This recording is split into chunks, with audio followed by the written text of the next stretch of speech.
जय श्री राम। जेतेबेले आपण माने बहुत कष्ट रे थिबे, बहुत दुख रे थिबे, विराट बड़ विपद रे पड़ी थिबे, आज गोटे सुंदर मंत्र आपण मानकु कहिबी। ए मंत्र को आपण माने समस्ते मने रखिबे। ए मंत्र को 11 थर जप करिवे। ओम नमो हनुमंते रुद्र अवताराय सर्व शत्रु संहारणाय सर्व रोग हराय सर्व वशीकरणाय रामदूताय स्वाहा। 11 थर ए मंत्र को आज्ञा जप करिवे। देखिवे ए मंत्र को जेमिति आपण माने जप करिवे आरंभ करिवे, आपण जीवन रु दुख कष्ट विपद सबु आज्ञा आस्ते आस्ते दूरेबा को लागिवो।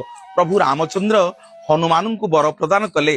जेते लक्ष्मण पई संजीवनी आनी प्रभु हनुमान आज्ञा प्रदान कले, सेतिक बेले रामचंद्र कहिथिले, हे हनुमान तुम्हें हूँ रुद्र अवतार, तुम्हें समस्त रोग को निवारण करिवो, समस्त शत्रु को संहार करिवो, समस्त को जेते शत्रु थिबे तुम समस्त की वशीकरण करिवो। जी तुमर ये मंत्र को 11 थर जप करिवो। निवेदन करिवि जेते कष्ट विपद रे आपण माने थिबे एही मंत्र को आपण माने 11 थर जप करंतु। ओम नमो हनुमंते रुद्र अवताराय सर्व शत्रु संहारणाय सर्व रोग हराय सर्व वशीकरणाय रामदूताय स्वाहा। जेते कष्ट थाउ जेते विपद थाउ देखिबे आज्ञा जम आपण पाख माड़बनी,